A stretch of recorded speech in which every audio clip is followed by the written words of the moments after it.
Boom. I want to share one of my all-time favorite stories. You think about where you arrive in your life and how many touch points that go into it, how many people affect you positively, negatively, everything in between, and how that can change the trajectory of your life. This is one I get emotional thinking about it before I even get into the story. But when I was in fifth grade, I went to a school that was in a pretty affluent area. We lived just outside that, but I wanted for nothing as a kid. I didn't grow up in the mean streets of Northern California.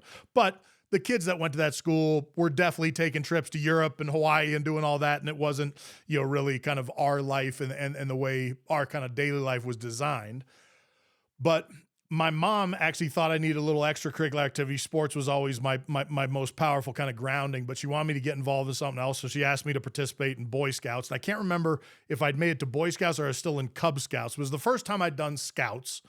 And if, Thursday or Friday was the day we had to do Scouts, I was supposed to wear my uniform to school.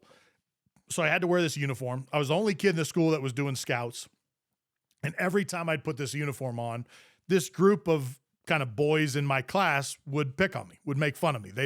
It was an easy thing to pick away. Kids do that, and it was a very easy one to attack, and it really bothered me. And they stuck with it long enough that after, I don't know, 3 or 4 sessions of that, I finally had enough. I'd actually just started boxing for the police athletic league. Somebody that my mom knew was teaching my brother and I to box, so we had a little bit of a sense of how to move our hands. And one of the 5 that gave me a hard time decided to get in my face and give me a hard time, and I just sent a straight right cross into his nose. He went down, blood everywhere, way bigger effect than I thought, and we ended up in the principal's office. My dad came in. My principal was a guy by the name Principal Barry, and I remember he brought me in. He was pretty rough on, hey, you can't punch kids and this and that, left me. And then he brought all the other parents. By the time my dad got there, 3 kids' parents were there. The parents of the kid whose nose I'd pop was there, threatening to sue, sue the school, go crazy, all that good stuff. And my dad said, well, let me go and talk to the principal. I'm sitting in the hall. He went and talked to the principal. He came out, and then we drove home.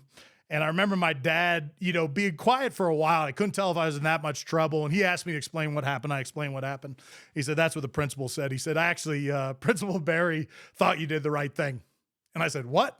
He's like, he just thought you did the right thing. And frankly, the kid deserved a punch in the nose. He can't say that. So it's going to be fine. You'll be back in school. Life's good. Just try and stay away from those kids. I said, great. So the next Thursday or Friday came around, I didn't wear my uniform to school. Principal Barry saw this. He said, hey, are you not doing Scouts? I said, I am, but I'm just going to put my uniform on, when I get to the actual day of Boy Scouts or the after school session. He said, when's the next time you're supposed to be doing that? And I said, next Thursday, whatever it was. He says, please wear your uniform that day. I said, I really don't want to wear it. He's like, I'm begging you, please wear that uniform. I said, great. We start every day, if you remember this, if you're from my vintage, with assembly. So we'd stand out in lines in our class, and then we'd actually say the Pledge of Allegiance. And then I think on Friday, we'd actually do the flag would go up and the flag would come down. It was very cool. And I remember we're all standing in assembly. I wear my uniform begrudgingly. I'm standing in line, and Mr. Barry's late. Like everybody's like, what's going on? Where's the principal? And I'll never forget, he usually came out of the front office, but his office was in the back, kind of around the corner. And all of a sudden, Principal Barry comes around the corner in his Marine Corps dress blues. So the baddest uniform you have in the United States military. Black top, blue pants, sword, hat, medals from his time in Vietnam. Guy looked like General Patton walking around this corner.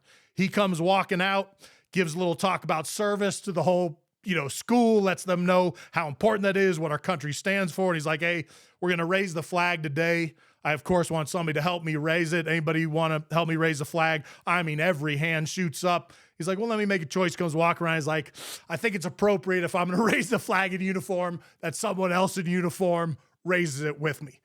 Rourke, would you please come raise the flag? And so I get to stand out there with Principal Barry, run that flag up. He's at full salute. We carry on. He dismisses the group.